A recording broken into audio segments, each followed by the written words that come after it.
এবাৰ বুদ্ধ তেওঁৰ শিষ্যসকলৰ সৈতে এখন গাঁৱৰ মাজেদি গৈ আছিল। গৈ থাকোঁতে তেওঁৰ খুব পিয়াহ লাগিল। তেতিয়া তেওঁ এজন শিষ্যক পানী আনিবলৈ পঠাই দিলে।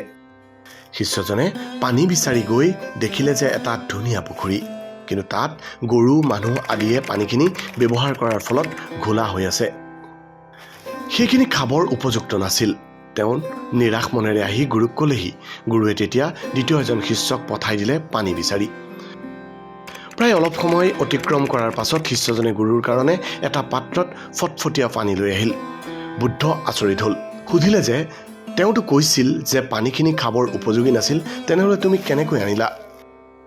তেতিয়া শিষ্যজনে উত্তৰ দিলে, গুৰুদেৱ, মই অলপ ধৈৰ্য ধৰি ৰৈ থাকিলোঁ, যেতিয়ালৈকে ঘোলা হোৱা পানীখিনিত থকা মাটিবোৰ তললৈ গুচি নাযায়, আৰু যেতিয়াই পানীখিনি নিজৰ ৰূপলৈ আহিল তেতিয়াই মই পানীখিনি লৈ আনিলোঁ। তেতিয়া বুদ্ধই কৈছিল যে আমাৰ জীৱনটো একেই। যেতিয়া কিবা সমস্যাই দেখা দিয়ে, মনটোত অশান্তিৰ সৃষ্টি হয়, তেতিয়া ধৈৰ্য ধৰিব লাগে, সময় দিব লাগে। সময়ক সময় দিব লাগে আগৰ অৱস্থালৈ লৈ আহিবলৈ। তেওঁ কৈছিল, যেতিয়া তোমাৰ ভিতৰত শান্তি থাকিব, তেতিয়া তুমি আনকো সেই শান্তিৰ অনুভৱ কৰাব পাৰিবা। চাৰিওফালে শান্তি বিয়পি যাব। ভিতৰৰ শান্তিয়ে আচল সম্পত্তি।